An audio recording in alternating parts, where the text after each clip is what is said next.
ನಾವೆಲ್ಲರೂ ಯೆರೂಸಲೇಮಿನಿಂದ ಯೆರಿಕೋ ಪಟ್ಟಣಕ್ಕೆ ಹೋಗುವಂತ ದಾರಿಯ ಬಗ್ಗೆ ಬಹಳ ಸಾರಿ ನಾವು ಧ್ಯಾನ ಮಾಡಿರ್ತೀವಿ. ಆದ್ರೆ ಯೆರೂಸಲೇಮಿನಿಂದ ಗಾಜಕ್ಕೆ ಹೋಗ್ತಕ್ಕಂಥ ದಾರಿಯ ಬಗ್ಗೆ ನಾವು ಯಾವತ್ತೂ ಹೆಚ್ಚಾಗಿ ಆಲೋಚನೆ ಮಾಡ್ಲಿಕ್ಕೆ ಹೋಗೋದಿಲ್ಲ. ನಿಮಗೆ ಗೊತ್ತುಂಟ, ಬೈಬಲ್ ಅಲ್ಲಿ ಅಪೊಸ್ತಲರ ಕೃತ್ಯಗಳು 8ನೇ ಅಧ್ಯಾಯ 26ನೇ ವಚನದಿಂದ ಓದ ಅಂತ ಹೇಳಿದ್ರೆ, ಅಲ್ಲಿ ಒಬ್ಬ ಮನುಷ್ಯ ಯೆರೂಸಲೇಮಿನಲ್ಲಿ ಆರಾಧನೆ ಮಾಡಿಕೊಂಡು ಗಾಜಾ ಪಟ್ಟಣಕ್ಕೆ ಹಿಂತಿರುಗಿ ಹೋಗ್ತಾ ಇದ್ದ ಎಂಬುದಾಗಿ ಬರ್ತದೆ. ಯಾರು ಗೊತ್ತುಂಟ? ಆತ ಕಂಚುಕಿ ಎಂಬುದಾಗಿ ಬರ್ತದೆ. ಈ ಕಂಚುಕಿ ರಥದಲ್ಲಿ ಕುಳಿತುಕೊಂಡಿರ್ತಾನೆ.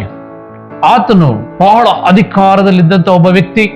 ಆತನು ಸೈನಿಕರೊಂದಿಗೆ ಸೇರಿ ಆತನಿಗೆ ಇರ್ತಕ್ಕಂಥ ಎಲ್ಲ ರಕ್ಷಣಾ ದಳದೊಂದಿಗೆ ಆತನು ಪ್ರಯಾಣ ಮಾಡ್ತಾ ಇರಬೇಕಾಗಿದ್ರೆ ದೇವರು ಯಾರೊಟ್ಟಿಗೆ ಮಾತನಾಡ್ತಾನೆ ಎಂಬುದಾಗಿ ಆಲೋಚನೆ ಮಾಡ್ತೀರಿ.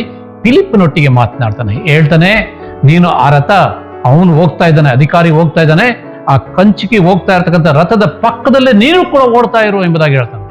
ಏನ್ ಮಾಡ್ಬೇಕು? ಹೋಗಿ ನೀನು ಓಡು ಅಷ್ಟೇ ಅಂತ ದೇವ್ರು ಹೇಳ್ತಾನೆ.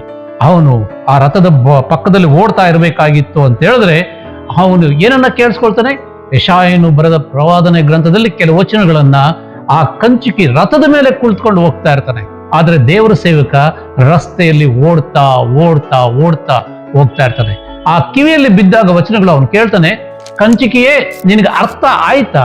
ನೀನು ಏನು ಓದ್ತಾ ಇದೀಯ ಅಂತ ನಿನಗೆ ಅರ್ಥ ಆಯ್ತಾ ಅಂತ ಕೇಳ್ತಾನೆ. ಇಲ್ಲ, ಯಾರಾದ್ರೂ ಅರ್ಥ ಹೇಳ್ದೆ ಇದ್ರೆ ನನಗೆ ಹೆಂಗ ಅರ್ಥ ಆಗ್ಬೇಕು ಅಂತ ಹೇಳ್ತಾನೆ. ಆಗ ಆ ಕಂಚಿಕೆ ಏನ್ ಮಾಡ್ತಾನೆ ಅಂತ ಹೇಳಿದ್ರೆ, ನೀನು ಮೇಲೆ ಬಾ, ನನ್ನೊಟ್ಟಿಗೆ ಕುಳಿತುಕೋ. ರಥದಲ್ಲಿ ಕುಳಿತುಕೊಂಡು ಅವನಿಗೆ ಸುವಾರ್ತೆಯನ್ನ ಸಾರ್ತಾನೆ. ಸುವಾರ್ತೆಯನ್ನ ಸಾರದ ಮೇಲೆ ಆತನು ಏನ್ ಮಾಡ್ತಾನೆ ಅಂತ ಹೇಳಿದ್ರೆ ವಿಶ್ವಾಸಕ್ಕೆ ಬರ್ತಾನೆ. ಒಬ್ಬ ಕಂಚಿಕಿ ಈ ಸುವಾರ್ತಿಕನಾದಂತ ಫಿಲಿಪ್ಪನ ಮಾತುಗಳನ್ನ ಕೇಳಿ ರಕ್ಷಣೆ ಹೊಂದಿ ಆವತ್ತೇ ದೀಕ್ಷಾ ಸ್ನಾನ ಹೊಂದುತ್ತಾನೆ. ಅದು ಗಾಜಕ್ಕೆ ಹೋಗ್ತಕ್ಕಂಥ ದಾರಿ.